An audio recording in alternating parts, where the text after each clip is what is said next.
시청자 여러분 안녕하십니까. 집중진단 제주 김익태입니다. 대한민국 유권자는 20대 대통령으로 국민의힘 윤석열 후보를 선택했습니다. 역대 최저 득표율 차이라는 초박빙 승부를 펼쳤죠. 20대 대선, 제주의 민심은 무엇이었는지, 그리고 다가오는 지방선거에 어떤 영향을 미칠지 진단해보는 시간 마련했습니다. 오늘 함께 하실 분들 소개해드리겠습니다. 제주 사회에서 보기 드문 여성 언론인이자 제주 정치사상 처음으로 지역구에서 당선된 여성 도의원이기도 했죠. 방송사 PD를 거쳐서 새누리당과 자유한국당 소속으로 재선 제주도의원을 지낸 이선화 한라대 방송영상학과 겸임교수 나오셨습니다. 안녕하십니까? 네, 안녕하십니까? 자, 이 교수님, 이번 대선 한마디로 요약하면 어떻게 요약하시겠습니까? 여러 가지 단어를 생각할 수 있겠지만 사필귀정이라고 하는 사자성어가 생각이 납니다. 예, 고맙습니다. 다음은 기자 출신으로서 현실 감각과 그리고 문학 박사로서 이론까지 갖춘 문학평론가이자 정치평론가 김동현 제주 민해총 이사장 나오셨습니다. 안녕하십니까? 네, 안녕하십니까? 자, 김 이사장님은 이번 대선 한마디로 어떻게 요약하시겠습니까? 정권 교체의 파도가 모든 이슈를 덮어버린 선거다. 이렇게 요약을 할 수 있을 것 같습니다. 네, 알겠습니다. 자, 두 분이 이번 대선을 총평을 해주셨는데 이선화 교수께서는 사필 규정, 그리고 김동현 이사장은 정권 교체 파도 이렇게 요약을 하셨는데 한번 이유를 좀 들어보죠. 이 교수님부터. 일단 그 문재인 정부가 출범할 때 그 아주 높은 지지율로 공정과 상식에 대한 기대치가 높았거든요.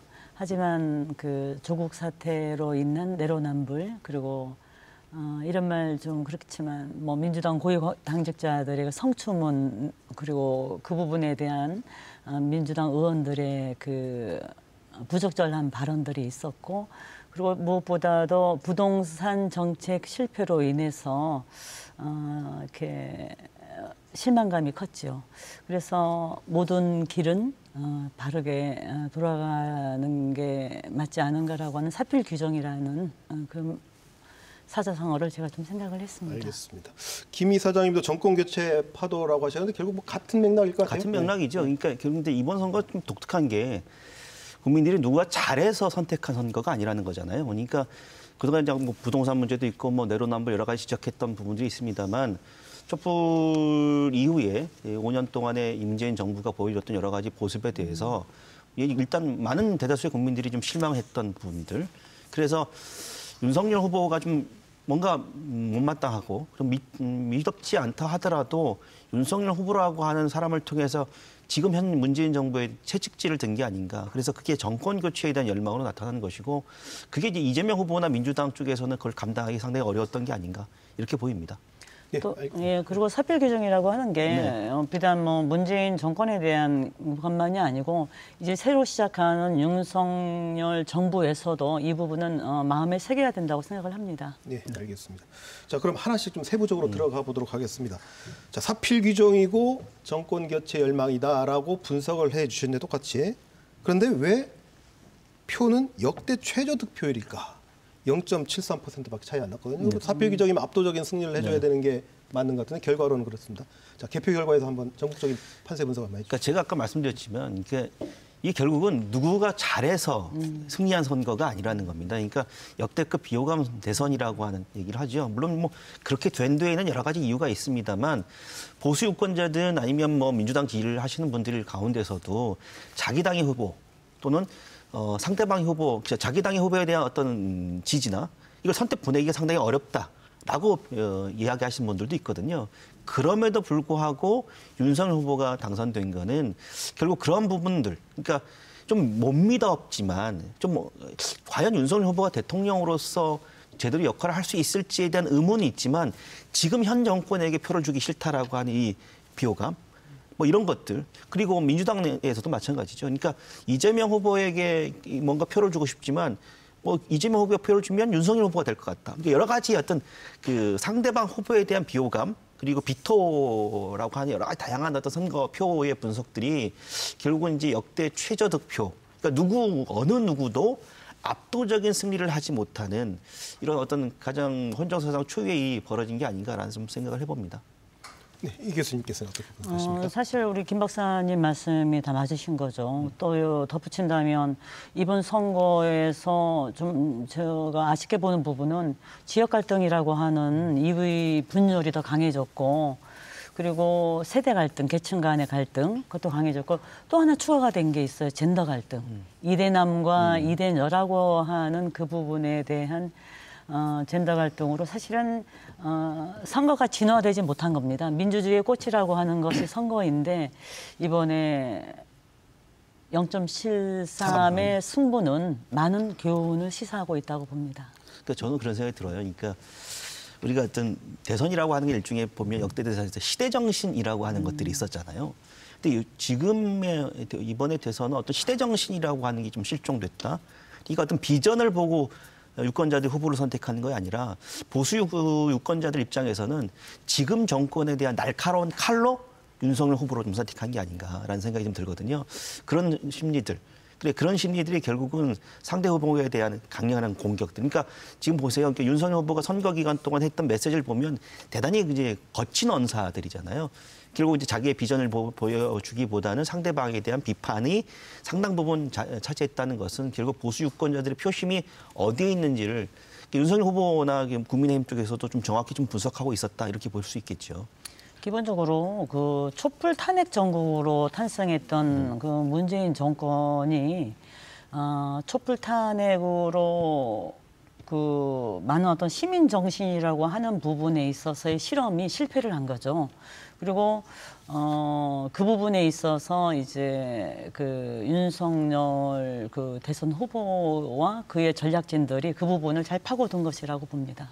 자, 그런데 문제는 사필 규정이고 정권 교체 열망이고 그게 치열하면서 서로 비호감이 되면서 어쨌든 최저 득표율 차이다라고 이제 말씀을 해주셨습니다만, 그럼 제주도가 사실 민심을 가장 잘 반영해 온 곳 아닙니까? 대통령 직선제가 도입된, 그러니까 부활되기 전부터 다 해도 한 번도 틀린 적이 없는 게 제주도였는데 그만큼 민심이 잘 반영됐다는 얘기죠. 근데 이번에 무려 민주당이 10%나 이겼습니다. 이건 또 그럼 어떻게 해석해야 될까요? 전국적인 판세와 제주에서 판세가 좀 달라졌죠. 그러니까 이거 보면서 굉장히 좀 의아하게 생각하시는 분들이 상당히 많을 겁니다. 근데 저는 그런 생각이 들어요. 그러니까 그동안 그러니까 지금 제주 지역에서의 이렇게 문재인 정부 들어서 여러 가지 있지만 거꾸로 생각해 보면 제주 지역에서는 그동안 문재인 정부 민주당이 여당이 아니었다는 거죠. 그러니까 원희룡 지금 당시 도지사가 되면서 7년 동안 제주 지역사회에서 여러 가지 어떤 갈등의 문제들. 그러니까 결국은 이제 국민의힘 출신의 도지사가 도정 운영을 했던 것에 대한 불만, 그 비판, 이러한 여론들도 일정 부분 대선에 좀 반영이 된 게 아닌가라는 생각이 좀 해봐요. 기본적으로 제주도 같은 경우에는 뭐 여당, 야당 그게 중요하지 않고 갱당이라고 하는 문화가 뭐 21세기인 지금에도 여전히 유효하다고 하는 게 이번 대선에 나타난 거예요. 이번에 나왔던 대선 양당 후보들이 제주와의 그 인연이나 연고가 없는 거죠. 이를테면 제주의 사이도 아니었고, 그리고 제주에서 근무한 경력도 없고, 그리고 뭐 우리 김동연 박사 초기에 말씀하신 것처럼 네거티브 그 성 대선이었고 또 비호감 대선이기 때문에 기본적으로 유권자들은 일단 짜증이 난 겁니다. 이 나라가 꼴이 어떻게 될 것인가, 그런 상황에서 내가 잘 알지도 못하고 꼭 굳이 절박하게 투표해야 될 이유가 없기 때문에 사실은 제 주변에서도 뭐 이번에 찍을 사람 없어서 안 나갔다 이렇게 말씀하시는 분들이 꽤 계시더라고요. 그러니까 투표율이 낮은 부분들에 대해서 뭐 여러 가지 분석이 있을 수 있겠죠. 실질적으로 뭐 도지사, 지방선거보다 훨씬 낮으니까. 아까 말씀드렸지만 뭐 제주 지역에서 뭐 혈연 지연 학연 이런 것들이 뭐 작용할 수 있는 소지는 있죠. 근데 전 이번 그 대선 판세를 보면서 그런 생각이 들었습니다. 제주 지역에서의 소위 말하면 좀 더 좀 진보적인 색채를 갖고 스펙트럼을 갖고 있는 유권자들의 스펙트럼이 굉장히 다양해졌다라는 겁니다. 그러니까 보수 유권자층 입장에서는 윤석열 후보 말고 다른 쪽을 선택할 수 있는 스펙트럼이 좀 그동안 다양하지 않았다. 그리고 그런 국민의힘이 보여줬던 여러 가지 어떤 형태들, 특히 이제 원희룡 도지사, 국민의힘 출신이 있던 도지사들이 보여줬던 여러 가지 정치적인 행보들, 이런 것들도 일정 부분 그런 표심이 좀 작용한 게 아닌가. 그러니까 그런 부분들이 결국은 제주 지역의 판세가 전국적인 판세가 좀 더 다른 모습. 그러니까 결국은 저는 이런 판세들이 앞으로 6월에 있을 지방선거에도 상당히 일정 부분 영향을 미칠 가능성이 높다 이렇게 생각합니다. 자, 지금 앞에 거의 비슷하게 두 분이 평가를 하시다가 그럼 제주 이 분석을 하는 그러니까 전국 민심과 제주 민심이 차이를 논의하기 시작한 약간 좀 이제 분석이 이제 평가가 좀 달라지고 있어요. 그럼 아마 이제 점점 얘기하다 보면 또 갈라질 것 같다는 네. 좀 예감은 듭니다만 그러면 자 당선인이 앞으로 제주에 미칠 영향 쪽으로 바로 넘어가 보도록 하겠습니다. 당선인이 어쨌든 제주도에 8대 공약이라는 네. 걸 제시를 했습니다. 공식적인 게 8대 공약인데 이 공약 중에 이 두 분이 이 공약을 꼭 이행해야 한다라고 꼽으시는 게 있으면 뭐 말씀 좀 해주시죠. 김 박사님. 저는 이제 쓰레기 처리 걱정 없는 섬을 만들겠다. 뭐 이런 처리. 공약은 지금 당장 실천해야 될 공약이라고 좀 생각합니다. 지금 공약 중에 쓰레기 처리 걱정 없는 섬 제주 구현이라는 네. 공약이 있습니다. 자, 이선화 교수님께서는. 일단은 뭐 정치색에 있는 공약들은 시간이 소요가 있고 갈등이 있기 때문에 아마 시간이 소요가 걸릴 거예요. 하지만 제주도민의 민생을 위한 공약 중에 도민의 건강권이라고 하는 상급 종합병원 설치 및 그 감염 전문 병원 설립에 대한 이 부분은 좀 더 코로나19 시기이기도 해서 이 부분은 좀 서둘러서 추진했으면 합니다. 네. 상급 종합병원 및 감염병 전문병원 설치가 공약이죠. 요 두 가지 공약은 꼭 임기 내에 했으면 좋겠다. 이렇게 좀 이해를 하면 되겠습니다. 자, 그러면 그 공약 중에 철회를 해야 된다. 꼭 보완해야 한다라는 공약도 있을 것 같은데. 네. 이 교수님부터 먼저 해주실까요? 그 초대형 크루즈선 접안 가능한 그 제주 신항만 건설 예, 예. 이 부분은 좀 더 수기를 했으면 좋겠다는 생각을 갖고 있어요. 왜냐하면 우리가 탑동 매립을 한 그 영역보다 이제 한 10배가 예. 넘는 그 정확히 매립이 13배죠. 필요한 예. 거거든요, 현실적으로. 그리고 또 해양 환경 평가. 그리고 그 지역 주변의 어떤 생태계에 대한 이런 부분까지 한다고 하면 그 5년 내에 그 부분을 추진하는 것이 과연 가능하겠는가라고 하는 생각이 좀 있습니다. 알겠습니다. 저는 네. 윤석열 후보가 제2공항 건설 조속한 건설을 추진하겠다라고 하는데 이 공약은 좀 철회돼야 된다라는 생각이 듭니다. 왜냐하면 제2공항 관련해서 우리 굉장히 오랫동안 갈등을 해왔잖아요. 그래서 그 갈등의 과정 속에서 여론조사 결과를 통해서 일정한 민주주의적 합의를 좀 봤습니다. 물론 그런 합의가 결국 문재인 정부나 뭐 원희룡 도지사 재임 시절이나 뭐 이런 여러 가지 어떤 정치적 상황에서 실천되지 못했던 아쉬움이 있는데 제2공항의 건설을 이제 기정사실화하게 되면 결국 제주도가 또 다른 갈등으로 치달을 가능성이 대단히 높기 때문에 이 부분 공약에 대해서는 좀 철회가 돼야 되지 않을까 하는 생각을 합니다. 네, 좋습니다. 지금 이 두 분이 철회 또는 보완해야 될 공약을 신항만과 2공항으로 좀 꼽아주셨는데 둘 다 공통점이 SOC 하드웨어 개발이에요. 네. 그럼에도 불구하고 제가 우리 김 박사님 말씀하신 부분에 대해서 좀 제가 얘기를 좀 이어가자면 네. 민주당 같은 경우에는 국회의원 3분이 그 제2공항에 대해서 그 애매모호한 태도를 펼치셨어요. 그러니까는 그리고 아까 지금 뭐 민주적 합의로 여론조사 말씀하셨는데 그것도 사실은 제주도 의회가 그 법적 권한 없이 이제 특위를 구성해가지고 또 그리고 특위에 구성되어 있는 그 의원 몇 면을 보게 되면 6명 의원이 다 그렇게 제2공항 반대 성향을 가진 그 의원으로만 특위를 구성하고 여론조사를 했거든요. 그래서 지금 뭐 민주적 합의에 대한 여론조사라고 하는 부분이 사실은 그 토대가 약한 그 말씀이다. 그 말씀을 제가 좀 분명히 드리고 싶고 그리고 그동안 3명의 국회의원들은 제2공항에 대해서 이렇게 어떤 입장을 했는가. 뭐 이렇게 제주시 갑 지역의 국회의원께서는 또 갑자기 그 대선 때 문재인 대선 후보 제주 제1공약으로 제주 해저 터널이라고 하는 좀 생뚱맞은 이를테면은 제2공항이라고 하는 그 아젠다에서 이제 다른 개념의 공약을 넣었다가 나중에는 또 그게 이제 공약에서 제외되는 이런 해프닝이 있었고 그리고 또 이제 을조 국회의원께서는 제2공항의 그 입지를 정석 비행장으로 추천하다가 또 시민단체 반대들이 있으니까 또 토론회를 또 중단했고 그리고 서귀포 쪽의 의원께서는 이 부분에 대해서 이제 서귀포 시민들은 바랬던 거예요. 하지만 국회의원은 이제 애매모호해서 오히려 그 서귀포 시민들의 지역구 그 주민들에게 비난을 받는 이런 태도를 취했죠. 그럼에도 불구하고 국민의힘 쪽에서는 이 부분에 대해서 계속 초지일관 추진했고 또 이번 인수위의 기획위원장으로 계신 그 원희룡 전 지사도 이 부분에 대해서는 아마 긍정적으로 이제 추진하지 않을까 이런 생각을 갖고 있습니다. 마무리해 주시죠. 김 이사님 발언해 주시죠. 그러니까 이게 갈등 구조 상황에서 예를 들면 여론조사 합의한 가족 과정이나 뭐 현재 국회의원 3명 민주당 출신 국회의원들의 뭐 문제점에 대한 비판은 충분히 할 수 있다라고 봐요. 근데 이제 그 여론조사가 합의가 그런 정도로 여론조사를 통해서 어떤 합의를 도출하는 그 과정 자체가 상당히 지난한 과정을 통해서 왔고 그게 최소한 제주지역 사회가 현재적 수준에서 민주적 절차를 담보하는 과정의 진실이었다고 저는 생각합니다. 그러니까 그래서 지금 와서 뭐 성향이 어떻다, 뭐 이렇다라고 얘기하는 비판은 제가 볼 때는 좀 비판을 위한 비판인 것 같다라는 좀 생각이 들고요. 다만 아쉬운 부분이 있죠. 그러니까 국민의힘에서는 초지일관 뭐 제2공항 빨리 건설돼야 된다라고 했는데 그렇게 그동안 제2공항 관련해서 갈등의 여러 가지 측면에서 그렇게 어느 한쪽의 입장에 서 있다라고 하는 것이 소신을 지키고 있다라고 하는 뭐 긍정적인 시그널도 있겠지만 또 한편으로는 그렇게 정치적인 입장을 취함으로 해서 반대 여론을 무시하거나 듣지 않는 경청하지 않는 그러니까 민주적 절차의 여론 수렴이라고 하는 것을 무시해온 과정이라는 비판도 물론 있잖아요. 그러니까 그런 부분들 좀 종합적으로 판단할 필요가 있다. 저는 이번 공약에서 우리가 제재 반론하시죠. 공약에서 제2공항 조기 착공이에요. 네.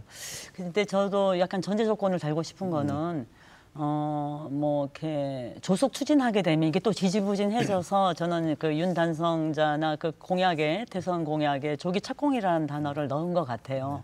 뭐 이번에 어떻게 이거 마무리 짓고 싶다라고 하는 의지가 담긴 거죠. 그럼에도 불구하고 무조건 우리 김 박사님 말씀처럼 이제 뭐 당선되었다고 이제 그냥 가게 되면 다시 도민사회가 갈등이거나 또 민의 합의는 과연 제대로 됐는가라고 하는 그 지점이 분명히 있습니다. 그래서 저는 필요하다면 이 부분에 대한 공론화된 여론조사라고 할까 이 부분의 합의는 꼭 거쳐야 된다. 이 말씀 제가 드리고 그럴 싶습니다. 수도 있고요. 그러니까 그동안 이제 국토부가 주민투표에 반대해 왔는데 그런 방법도 하나의 방법일 수 있겠는데 다만 이런 거예요. 그러니까 제2공항 관련해서는 여러 가지 그동안 수많은 논쟁이 있었기 때문에 제가 뭐 가타부터 첨언하진 않겠습니다만 이런 겁니다. 그러니까 윤석열 후보의 8대 정책 중에 이제 쓰레기 처리 걱정 없는 제주 섬. 근데 제2공항 건설을 통해서 3천만 명, 3,500만 명의 관광객이 들어오게 되면 이 두 가지 정책이 과연 공존할 수 있을까라는 생각이 들어요. 그러니까 100번 양보해서 제2공항이 필요하다라고 하는 걸 100번 양보하다 하더라도 지금 제주 섬 자체가 환경적인 부분들, 특히 이제 쓰레기와 관련된 부분들에 처리할 수 있는 인프라 자체가 턱없이 부족해지잖아요. 그러면 자 그런 부분들에 먼저 사회적 인프라를 갖추는 것이 선호적인 판단을 한다면 오히려 더 쓰레기 처리나 환경적인 부분들을 고려하는 게 우선이지 않는가라는 생각을 해보는 거죠. 네? 저희들이 그 고민하는 거는 저는 참 그 고민을 좀 해야 된다고 봐요. 정부가 제주에게 준 비전, 정부가 제주도의 동북아에 위치한 제주도에 주는 어떤 포지셔닝적인 전략의 미래가 2002년에 이제 제주 국제자유도시로 된 거예요. 제주 국제자유도시라고 하게 되면 적어도 국내용 공항이 아닌 이제 뭐 2-3시간 만에 제주도로 올 수 있는 뭐 이렇게 글로벌 시티가 뭐 100개이다 이렇게 되어 있지 않습니까? 그런 부분에 대한 부분에선 분명히 도민공감대가 또 있어야 되고 그래서 기본적으로 정부가 생각하고 있는 제주의 그 비전에 제2공항은 또 있어야 되는 게 아닌가 저는 이런 생각을 갖고 있거든요. 자, 두 분 토론 열심히 하고 계신데 제가 잠시 끼어들겠습니다. 지금 공약은 제주 제2공항 조속 착공입니다. 근데 사실 이게 좀 물리적으로는 불가능해요. 지금 절차상으로. 왜냐하면 전략환경영향평가 지금 보완을 할 수 있는지 없는지 여부를 조사하고 있거든요. 이게 올해 상반기까지 갑니다. 그러니까 6월, 7월까지 간다는 얘기죠. 그럼 만약에 거기서 보완이 가능하다라는 결론이 나와도 그럼 다시 또 전략환경영향평가를 다시 해야 돼요. 그럼 이제 하반기에 들어가면 1년이 최소 1년이 걸리는 거죠. 아무리 빨리 하려고 해도 이제 내년이나 돼야 사실 되긴 됩니다. 근데 그 점을 일단 여러분들이 좀 네. 팩트로 좀 확인해 주시고 전제해 주시고 질문 이렇게 드려볼게요. 어쨌든 이 공항이 제주도의 최대 이슈고 합니다. 그럼 이번 대선에서 이 공항이 변수가 됐을까요? 어떻게 평가하십니까? 이 공항도 일종의 변수 역할을 충분히 했다라고 봅니다. 물론 이제 이재명 후보가 했던 아까 해저터널 관련된 공약 관련해서 제주 지역에서는 그와 관련해서 이재명 후보에 대한 비판적 입장을 나타내는 분들도 상당 부분 적지 않았다라는 생각이 들거든요. 그래서 이런 개발 관련된 이슈들, 특히 환경 관련된 이슈들이 이런 제주 지역에서는 좀 큰 일종의 어떤 표심을 결정하는데 일정 부분 영향을 미쳤을 것이다 이렇게 생각합니다. 이번에 그 딱 나뉘어졌잖아요. 제주도에서는 네. 민주당이 10% 전체적으로 승리를 했습니다. 하지만 그 패배한 곳 세 군데가 있지 않습니까? 성산읍, 네. 표선, 대전, 예. 표선, 대전. 그러니까 이게 있잖아요. 국책 사업을 했을 때 이제 그러니까 그 지역의 주민들은 그걸 찬성한다는 거예요. 영어교육도시가 있는 대정에서도 그 마을 주민들이 그리고 거기에 있는 뭐 이주민들도 계시겠지만 찬성을 했고, 그래서 저는 이번 대선에 제2공항은 저는 영향을 미쳤다. 네. 물론 우리가 10% 저기 국민의힘 쪽에서는 좀 졌지만 그럼에도 불구하고 그 이렇게 영어교육도시라든가 그 제2공항을 지지하는 유권자들의 목소리는 이렇게 표로 나타났다 이렇게 보고 있습니다. 그렇게 분석을 하려면 약간 좀 걸림돌이 걸리는 보이는 게 저는 그렇게 보이는 표선, 그러니까 성산 표선이 어떤 가장 크게 영향을 받았을 거로 보이는데 표선에서 윤석열 후보가 과반을 못 넘겼어요. 그러니까 47인가 정확한 수치는 잘 기억이 안 납니다만 어제 과반을 못 넘겼어요. 그 성산도 압도적인 승리를 거두지는 못했거든요. 그러니까 과연 20이라는 변수가 이번 대선에서 중요한 변수였을까? 변수는 됐겠죠. 근데 중요하게 결정적으로 작용하지 않았다라고 보이거든요. 그럼 이번 지방선거에 어떨까? 이번 지방선거에서는 이 공항 변수가 어느 정도 영향을 미칠까요?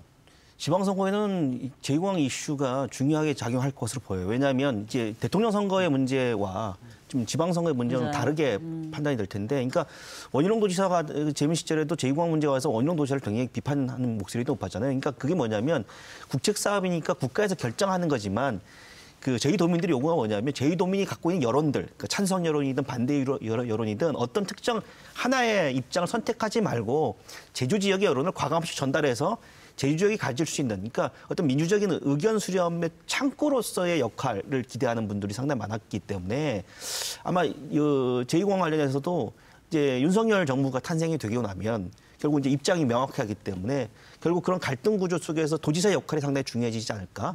그럼 그런 부분들을 아마 유권자들도 상당 부분 고려할 가능성이 높다 이렇게 봅니다. 김 기자는 아주 큰 변수가 될 거라고 좀 예언을 하셨고요. 교수님 어떻게 보십니까? 제2공항이 변수가 되죠. 왜냐하면은 지금 민주적 합의 말씀하셨는데 사실 그 지방선거에서 민주적 지방은 살림살이를 걱정합니다. 그러니까 민주적 합의라고 하는 대의도 중요하지만 결국은 도민 유권자들이 이렇게 이번 지방선거에서 내가 선택하는 도지사, 내가 생각하는 도의원은 나의 살림살이를 피부에 와닿게 이렇게 도와줄 수 있는 후보인가 아닌가 이렇게 생각을 하게 되거든요. 그렇게 되게 되면 제2공항이 왔을 때에 쉽게 말하면 이익 집단들은 이렇게 그를 선택하게 될 것이고, 그리고 상대적으로 박탈감을 느끼는 지역의 계신 유권자들은 또 반대를 하게 될 것이고 그렇게 될 거예요. 자, 그럼 이런 질문 한번 드려볼게요. 이번 지방선거에서 이 공항이 큰 변수라고 평가하시는 건 이제 공이 같은 의견이신 것 같은데, 그렇다면 자, 신임 대통령이 제2공항 조속 착공이라는 공약, 이 국민의힘이 유리할까요, 불리할까요? 이 공항 변수가 커진다면. 글쎄, 저는 이제 유불리를 따지는 상황에서 이렇게 좀 6월이지 않았습니까? 근데 물론 그 기간에 좀 정치적 상황이 어떻게 될지는 모르겠습니다만 지금 윤석열 정부가 취임 전에 여러 가지 어떤 행보들, 그러니까 이런 정치적인 행보들이 국민적인 어떤 여러 가지 비판도 있을 것이고, 그러니까 그런 정치적 상황들도 거기에 이제 복합적으로 관여될 상황이 많다. 그러니까 제주도의 유권자들이 대단히 보시면 대단히 정치 고관여층이 할 수 있는 유권 표심을 보여줘요. 그러면 이제 제2공항 이슈가 굉장히 중요한 이슈이기도 하지만 그것만이 아니라 지금 현재, 그러니까 우리가 당장 표를 던지는 5월 말에서 6월 정도의 상황의 정치적 상황을 보고 그런 부분들도 일정 부분 이제 판단하지 않을까라는 생각을 하게 되는 거죠. 뭐 하실 말씀 있습니까? 그러니까 그런 거죠. 우리가 지금 그 인수위가 꾸려졌잖아요. 그러니까 저는 뭐 5월 10일 날 대통령 그 당선인이 이제 당선증을 받게 되는 것이고 그리고 한 달 후에 6월 1일 되잖아요. 저는 사실은 지금부터 지방선거는 시작됐다고 봐요. 인수위원회에서 이제 제주도 공약이 어떤 식으로 이제 그 그림을 잡으면서 타임라인을 잡을 것인가. 그리고 그동안에 우리 김동연 박사가 걱정하시는 것처럼 도민들이 우려하고 있는 부분에 대해서 얼마나 빠르게 그 인수위 차원에서 리액션이 나오고 그리고 당선된 이후 대통령 당선자가 근무로 들어간 그 한 달 시점에 그 부분에 대한 목소리를 낼 것인가 이 부분이 저는 지방선거의 표로 바로 이어질 거라고 보고 있습니다. 왜냐하면 지금 같은 상황에서 예를 들면 역대 정부지 허니문 기간 같은 게 없을 것 같아요. 그러니까 지금 지지율을 보면 역대 정부 뭐 김영삼 정부나 김대중 정부나 노무현 정부 출범 초기에 한 70% 넘는 지지율이 있었거든요. 근데 지금 윤석열 정부가 탄생한다 하더라도 과거 정부가 탄생했을 당시의 지지율을 보기가 상당히 어렵다. 그러면 이런 부분들도 지방선거에 일정 부분 영향을 미칠 가능성이 크죠. 알겠습니다. 자, 그러면 이제 마지막 공약 하나만 점검하고 지방선거로 바로 넘어가도록 하겠습니다. 아까 이 교수께서 신앙만 문제를 철회 또는 보완해야 된다고 하셨는데 철회는 아니시죠? 보완을 해야 된다는 말씀이시죠? 글쎄 철회에 대한 부분은 뭐 어쨌든 저는 기본적으로 탑동 매립지에 10배가 넘는 그 공간을 바다를 매립해야 되고 그 부분에 대한 바다 생태계라든가 그리고 그 원도심 지역 주민들의 그 뭐라고 할까요? 이익이라고 할까요? 그리고 그들이 가져야 될 또 권리가 있잖아요. 주민 생활권. 이런 부분에 대한 부분들도 같이 동반돼야 되기 때문에 이 부분에 대해서는 깊은 수기가 필요하다고 보고 있습니다. 아직 결론이 하냐 마냐는 걸 떠나서 수기 과정이 필요하다는 그렇죠. 말씀이신 거죠? 저는 좀 이 신앙만이 굉장히 우려스럽다라는 걸 얘기합니다. 그러니까 물론 이제 해상 물주의 중심으로 좀 육성하겠다라는 정부 정책 자체가 잘못됐다고 생각하지 않아요. 항공 위조에서 이제 해상 물류로 바뀌어가는 과정이라고. 근데 그런 과정 속에서 이렇게 그 과도한 매립, 굉장히 거대한 규모의 매립을 통한 신항만 건설이라는 게 과연 필요할 것인가? 그게 결국은 이제 과거에 중국인 관광객들이 대거 제주도로 왔을 때를 감안해서 정부 정책이 이제 수립된 건데 지금 같은 상황에서 그게 여전히 유효할까라는 부분들이고요. 그래서 좀 세심하게 좀 따져볼 필요가 있다. 아까 환경적인 측면도 말씀하셨지만 지금 제주 바다가 갖고 있는 여러 가지 생태적인 위협들도 있기 때문에 그런 환경적 측면과 그것이 실질적으로 경제적으로 어떤 파급 효과를 가질지에 대한 것들도 저는 좀 상당히 좀 고려할 필요가 있다라는 생각이 듭니다. 알겠습니다. 자, 당선인의 제주 공약 관련된 얘기 이 정도로 좀 정리를 하고요. 자, 이번 대선이 지방선거에 어떤 영향을 미칠지 한번 그 주제로 한번 넘어가 보도록 하겠습니다. 이제 지방선거 77일밖에 안 남았습니다. 네. 금방이죠. 이런 질문을 드려보죠. 이번 대선 결과가 지방선거에 영향을 미칠까? 영향을 줄까? 영향을 준다면 또 얼마나 줄까? 이런 질문에서 어떤 답변을 내리시죠? 영향을 주겠죠. 영향을 미치지 않는다라고는 생각하지 않습니다. 왜냐하면 대선 전에도 각종 지방선거 관련해서 이번 지방선거는 대선의 종속 변수가 될 가능성이 높다라고 말씀들을 많이 하셨거든요. 왜냐하면 대통령이 누가 되느냐에 따라서 일단 여야가 입장이 다를 것이고 그리고 그 관련된 득표, 표 계산이 좀 많이 이제 복잡해질 수밖에 없겠고 실질적으로 누가 선수가 되느냐. 그러니까 이런 부분들도 상당히 복잡한 셈법이잖아요. 근데 이미 이제 민주당은 좀 정리가 되는 것 같고 다만 이제 국민의힘은 아직 좀 정리가 안 돼 있는 부분들일 텐데 근데 이제 선수가 아직 결정되지 않았기 때문에 아마 국민의힘 내부에서는 그런 거예요. 그러니까 진 쪽에서는 오히려 정리하기 쉬운데요. 이긴 쪽에서는 정리가 상당히 어렵습니다. 왜냐하면 나름대로 승산이 있다라고 판단하겠죠. 근데 지금 현재 아까 지금 대선 득표율의 제주 민심들을 봤을 때 지금 같은 상황에서 국민의힘이 지금 거론되고 몇몇 주자들의 면면들을 가지고 선수가 나타난다 할 때 상대 후보와의 경쟁력이 있겠는가? 그런 부분들에서는 상당히 좀 여러 가지 계산이 있을 수밖에 없다. 그런 측면에서 본다면 결국은 대선이 지방선거에 일정 부분 영향을 줄 수밖에 없는 구조가 된 것은 분명해 보이죠. 이번에 그 국민의힘도 사실 상당히 선전했죠. 10% 차이를 보였는데 기본적으로 그게 허영진 그 도당 위원장 직무대행께서 그거를 중심으로 사실은 거의 6개월간 뛴 거거든요. 6개월간 뛰어서 그 민주당이 그동안 국회의원이거나 이제 여러 가지를 하면서 한 18년간 다지어온 그 조직력을 6개월 만에 10% 내로 이렇게 좁힌 거예요. 사실은 뭐 20% 이상 벌어져 있던 것을 이제 6개월 만에. 그래서 저는 기본적으로 국민의힘은 그 조금만 그 열심히 하면 중도 지형을 넓히면 가능하지 않을까 이런 생각을 아마 하리라고 봅니다. 그리고 제일 중요한 거는 뭐 이렇게 민주당이 10%가 앞서가는 지지율을 바탕으로 이렇게 유리하다고 생각하게 되면 그건 이제 오만하다. 왜냐하면 국민의힘도 지금까지 이제 분명히 드러난 그 주요 선수들이 아직 안 된 거잖아요. 하지만 주요 선수를 선정하는 경선 이벤트를 보다 정치적이고 전략적으로 한다면 어떻게 보면은 이미 나와 있는 민주당 후보들의 어떤 그 지루함을 극복할 수 있는 그런 부분으로 가는 것이 경쟁력 있는 전략이 아닐까 이런 생각도 저는 사실 듭니다. 좋습니다. 두 분 말씀을 들어보니까 대선 결과가 어쨌든 지방선거에 영향은 줄 것 같다. 근데 결정적인 영향은 아니다라고 지금 두 분이 비슷한 진단을 하시는 거예요. 결국은 이제 인물에 대한 인물이겠죠. 제주도지사 선거가 문제는 민주당도 이렇게 유리하다고 생각하면 안 되고 이쪽도 뭐 미리 포기할 필요는 없고 결국은 제로 세팅해서 이제 가야 된다 이렇게 보고 있습니다. 어쨌든 통계상으로 보면 제주도가 그동안 정당이 아니라 인물에 투표를 해온 특히 도지사 선거에는 그런 경향을 보여준 건 확실하긴 한데 최근 큰 두 번의 선거 대선과 지난번 총선까지 이렇게 정확히 좀 분석을 해보면 현재 제주도의 표가 한 50대 40으로 민주당이 분명히 기울어진 측면은 있거든요. 그리고 아까 국힘이 선전했다고 평가하신 저도 뭐 동의합니다. 왜냐하면 지난번 총선 때보다 한 2% 이상 더 올렸기 때문에 선전했다고 저는 보긴 봅니다. 근데 과연 인물론으로 그러면 50대 40이라고 하는 이 제주도의 정당 구조를 과연 깰 수 있겠느냐? 국민의 힘이라고 질문을 드리면 어떻게 답변하시겠습니까?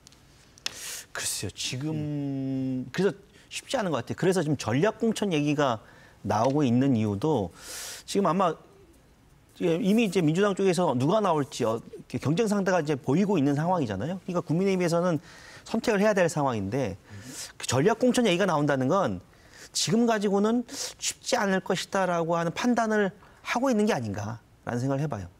그래서 제가 도지사 선거 변수를 한 4가지 정도로 압축을 해봤건 이번 선거에 첫 번째가 아까 인물론 문제가 있고요. 그다음 두 번째가 대선 후 석 달 만에 치러진다고 하는 요거. 그다음 세 번째는 지금 말씀하신 당내 경선의 문제. 그 네 번째는 제3세력이 어느 정도 영향을 미치느냐. 이 정도로 좀 압축을 할 수 있을 것 같은데 아까 이 교수께서는 당내 경선 과정이 역동적 과정을 통해서 인물을 키워야 된다고 말씀하셨고 전략 공천이 논의되고 있다라고 정반대 말씀하셨어요. 이 교수님 어떻게 그러니까 생각하십니까? 전략 공천이 뭐 솔솔 피어나고 있다 이런 기사가 나왔죠. 솔솔 피어나고 있다. 그럴 수도 있습니다. 어제죠 국민의힘이 이제 전국 시도 도당위원장 그 회의를 해서 뭐 이번 지방 선거에 대해서 이제 유능한 인물을 찾겠다 뭐 이렇게 그리고 그 공천을 할 때 뭐 특히 도의원이라든가 이렇게 공천을 할 때 당협위원장과 도당위원장이 이제 일방적으로 하는 거를 이제 좀 이렇게 안 하겠다 이런 그런 회의를 했다고 하는 기사를 제가 어제 본 것 같아요. 근데 전략 공천을 장단점이 있죠. 효율적이죠. 그리고 지금 뭐 말씀하신 것처럼 민주당은 후보가 드러나 있고 그런데 그럼에도 불구하고 전략 공천으로 가는 것보다는 저는 경선이라고 하는 과정을 통하면서 이렇게 자꾸 이렇게 이벤트도 만들고 그리고 그 도민들 반응도 보고 그리고 그 경선 과정을 통해서 이제 결집 유권자들이 이제 이렇게 결집하는 효과도 있거든요. 그래서 뭐 이렇게 국민의힘의 중앙당에서 결정할 일이겠지만 이렇게 유권자들 특히 그 도당 관계자들의 의견을 수렴하는 그런 과정은 좀 있어야 되지 않을까라고 생각하고 있습니다. 개인적으로요. 공정과 상식을 주장하는 윤석열 정부에서 전략 공천은 없지 않을까요? 경선하지 않을까요? 그리고 전략 공천이 제주 지역에서 성공한 사례가 없어요. 그러니까 과거 현명관 후보 사례나 뭐 진철 후보는 좀 다른 사례긴 합니다만 이렇게 약간 전략 공천 사례를 통해서 도지사 후보가 되고 그게 성공한 사례가 없기 때문에 아마 국민의힘 내부에서도 고민을 하겠죠. 근데 글쎄요, 지금 뭐 인물은 뭐 거의 다 드러나 있다는 생각이 드는데 다만 이제 좀 아쉬운 거니까 우리가 언론에서도 그렇고 이게 지적하지 않는 하나가 있어요. 이게 뭐냐면 이미 이제 민주당에서는 뭐 내기 나올 때마다 3명의 국회의원들이 이제 거론이 되는데 저는 이제 그 부분에 그러니까 물론 이제 비판적인 목소리가 분명히 있을 수 있다고 생각해요. 왜냐하면 선출직이잖아요. 그 선출직이 중간에 선출직으로서의 어떤 선택해준 도민들의 약속을 저버리고 자신 어떤 정치적 욕심을 해서 나간다고 하는 것 자체에 대한 비판의 목소리가 제주 역사에서 좀 없어요. 저는 상당히 안타깝습니다. 그러니까 그게 있잖아요. 우리 제주 지역 언론들의 어떤 그 태도의 문제라고 보는데, 그러니까는 페이스북이라든가 또 어떤 기사의 댓글에는 있어요. 하지만 그 부분을 그를 선택한 그 유권자들의 목소리 그리고 이렇게 했다는 그 공약 중에 그 지키지 못한 부분이 있잖아요. 그 부분을 가지고 언론의 목소리로 좀 강조하는 기사는 없는 건 좀 아쉬운 거죠. 그러니까 저도 그런 게 지금 이제 민주당 쪽에서는 아마 대선은 졌지만 지방선거는 승산이 있다 이렇게 생각할 수 있을 것 같아요. 근데 저는 그 굉장히 큰 오산이라고 생각하는 게 지금 감동이 없거든요. 그러니까 지금 대선에서 많은 국민들이 갖고 있는 어떤 것들은 뭐냐면 뭔가 경쟁을 하더라도 감동 있는 경쟁을 하고 있고 감동 있는 우리의 이 표를 던지고 싶다라는 건데 지금 민주당 쪽에서 거론되는 후보들이나 뭐 국민의힘에 거론되고 있는 분들 다 거기서 거기잖아요. 예전부터 거론됐던 인물들 새로운 인물 없고 제주 지역에서 굉장히 우리 알아요. 지금 제주 지역 사회가 굉장히 중요한 기점에 놓여 있다는 건 누구나 다 아는데 그러면 그런 시대 정신을 가지고 새로운 인물과 새로운 변화를 이끌어갈 사람이 누구냐라고 한다면 지금 민주당도 마찬가지고 국민의힘도 마찬가지고 자기 우물 안에서 사람을 찾고 있는 거거든요. 그래서 저는 이런 식의 지방선거가 그러니까 지금 대선에서도 역대 그러니까 최저 투표율, 그러니까 전국 투표율보다도 낮은 투표율을 보였는데 이렇게 되면 정치에 대한 어떤 비판적인 의견을 갖고 있는 유권자들이 오히려 정치인들의 행동에 대해서 행태에 대해서 좀 실망하는 그런 일들이 벌어지지 않을까라는 우려도 좀 해봅니다. 그러니까 정치인의 자질 중에 가장 중요한 게 진정성이거든요. 그러니까 우리 김동연 박사께서는 감동이라고 말씀하셨지만 결국은 제주의 미래를 위해서 그 진정성 있는 리더십으로 감동을 줘야 되는 거죠. 근데 사실은 뭐 쉽게 말하면 도지사가 되기 위해서 내 인생을 바쳤다. 또는 뭐 도지사가 되기 위해서 내 인생을 바꾸고 싶다. 이런 사람들이 이제 후보군으로 얘기가 되고 있다는 거죠. 결국은 제주도민 유권자의 의식하고 관계된 겁니다. 괜당 문화라고 하는 그 학연 지연 이런 부분들이 제주 풀뿌리 정치의 어떤 기여한 바도 있지만 결국은 그 밥의 그 나물이라고 하는 뭐 지금 김동연 박사가 한 2번 말씀하셨죠. 시대 정신. 시대 정신이라고 하는 거는 나한테는 이익이 없지만 제주도의 미래를 위해서 가야 되는 길이에요. 그런 부분에 대해서도 우리 이번에 지방선거의 유권자들이 좀 깊은 고민을 해주시길 바랍니다. 두 분이 또 달라지다가 또 이제 또 가까이 오셔가지고 아니, 문제의식은 같은 것 같아요. 제가 좀 반론을 좀 비슷하게 좀 제기해 보겠습니다. 최저 투표율 말씀하시는데 사실 대선에서 최저 투표율은 이번에 나타난 현상은 아니죠. 그동안 제주 지역의 모든 대선이 제주는 거의 꼴찌나 거꾸로 2등이나 이 정도 하에 다퉜기 때문에 이게 이번 대선의 중요한 변수로 해석할 수 있는 프레임은 아니라고 저는 일단 보고요.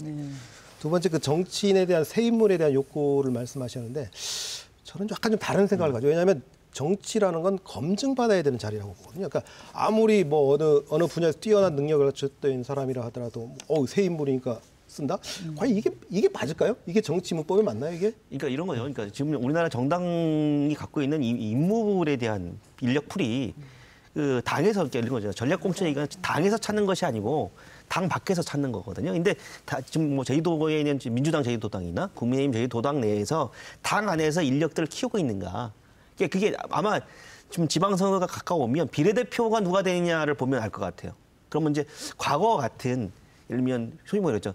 지역에서 이름께나 있고 힘 있고 표가 되는 사람들이 비례대표 순번을 차지한다고 한다면 결국은 이제 그 변화의 가능성이 좀 점점 더 적어지는 거겠죠. 저 같은 경우에도 비례대표로 정치를 시작했거든요. 정치에 입문하게 된 게. 근데 저 같은 경우는 지금 말씀하신 거에 대한 문제점하고는 좀 다른 사례인 것 같아요. 저는 전혀 정당 활동도 안 했고, 뭐 정치적인 활동도 안 했는데, 이렇게 어느 날 그렇게 당에서 연락이 와서 여성 정책을 도와달라 이런 제안을 받은 거예요. 그래서 저는 오히려 이번 그 지방선거에서 뭐 비례대표 같은 경우에는 뭐 지역구원도 마찬가지지만 좀 유능한 그 인물을 당에 찾는 노력을 좀 해야 된다. 그렇죠. 왜냐면은 사실은 정치 시즌만 되면 도당의 문턱을 정치하겠다고 이렇게 두드리는 정치꾼들이 많잖아요. 근데 이번 지자선거가 성공할 수 있느냐 없느냐의 관건도 그 도당이 혁신을 할 수 있느냐 없느냐의 문제거든요. 그래서 결국은 그 인물을 좀 더 찾아야 된다고 생각을 합니다. 그 부분은 뭐 전적으로 동감하고요. 제가 아까 말씀드린 새 인물에 대한 검증 얘기는 도지사 후보의 새 인물을 찾고 계시기 때문에 도지사가 갑자기 아무런 정치 경험이 없는, 물론 뭐 대통령도 영선 대통령이 되는 시대가 되긴 됐습니다만 이게 사실 정상적인 상황은 아니거든요. 자, 도지사 선거 변수 마지막 변수 하나만 토론해보고 가보죠. 그 대선 후 이번에 불과 석 달 만에 대선 후 지방선거 석 달 만에 치러집니다. 이게 쭉 제가 지방선거 역사를 봤더니 1998년 제2회 지방선거 때 김대중 대통령이 역사적인 정권 개최를 하지 않습니까? 그게 6개월 만에 치러졌어요. 그래서 선거 결과는 당시 잘 아시겠지만 우금민 새정치 여당 후보가 무려 20%라는 압도적인 표차로 이겼거든요.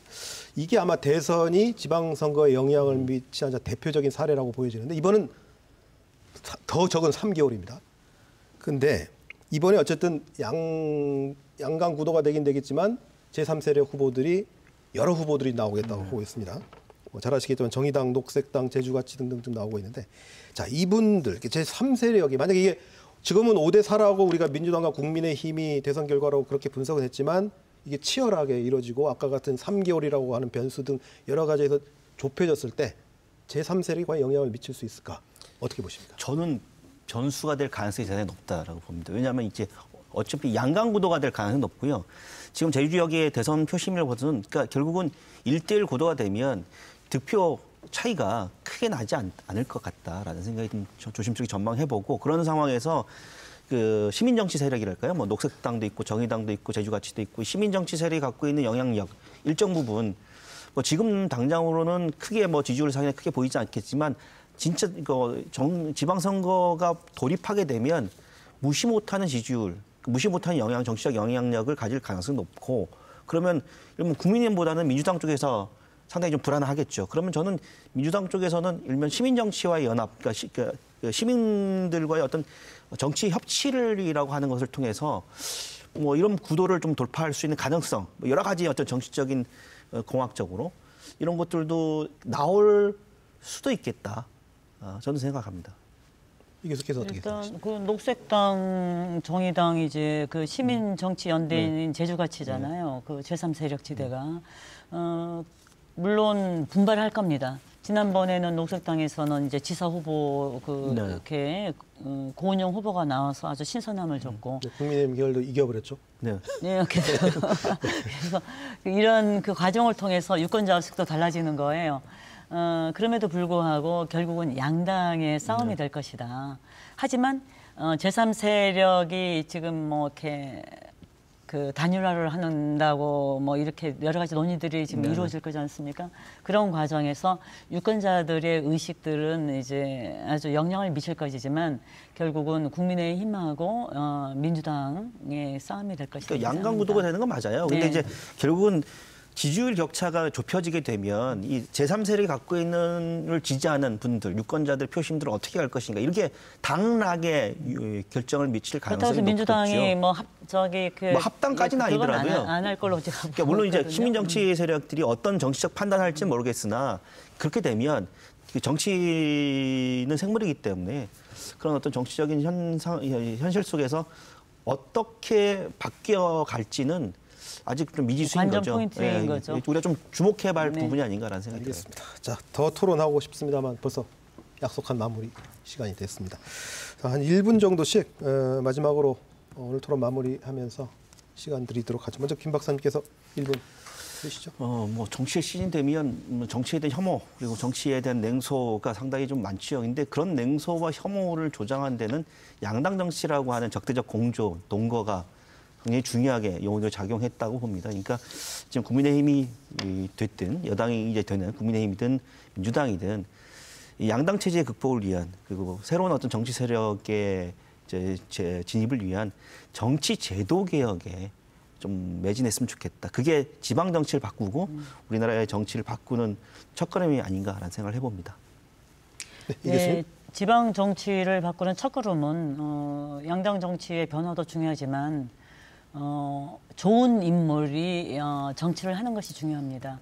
정치도 결국은 사람이 하는 일이고 또 사람들과의 관계에 감동을 주는 진정성이 중요하기 때문에 그래서 지방선거 앞두고 뭐 도지사 후보도 중요하지만 풀뿌리 일꾼인 그 도의원 같은 경우에는 그 각 당이 좋은 인물을 찾는 데 더욱더 노력해 주시기를 바랍니다. 네, 고맙습니다. 오늘 두 분 토론하시느라 고생 많으셨습니다. 수고했습니다. 네, 고맙습니다. 자, 이번 대선은 역대 최소 득표율 차이라는 새로운 기록을 남겼습니다. 이게 우리 사회가 50대 50으로 갈라져서 상대방의 실패만 기대하는 저주의 정치 구조를 만들어가는 것은 아닌지 그런 걱정도 듭니다. 윤석열 당선인은 당선 직후 통합과 소통을 강조했습니다. 그 정신을 임기 내내 잊지 말고 한국 정치사에 새로운 이정표를 세운 정부로 기록되기를 바랍니다. 이제 지방선거도 77일 앞으로 다가왔습니다. 유권자의 적극적인 참여와 후보들의 뜨거운 정책 경쟁으로 축제의 장을 만들어봤으면 합니다. 오늘 시청해주신 여러분 고맙습니다.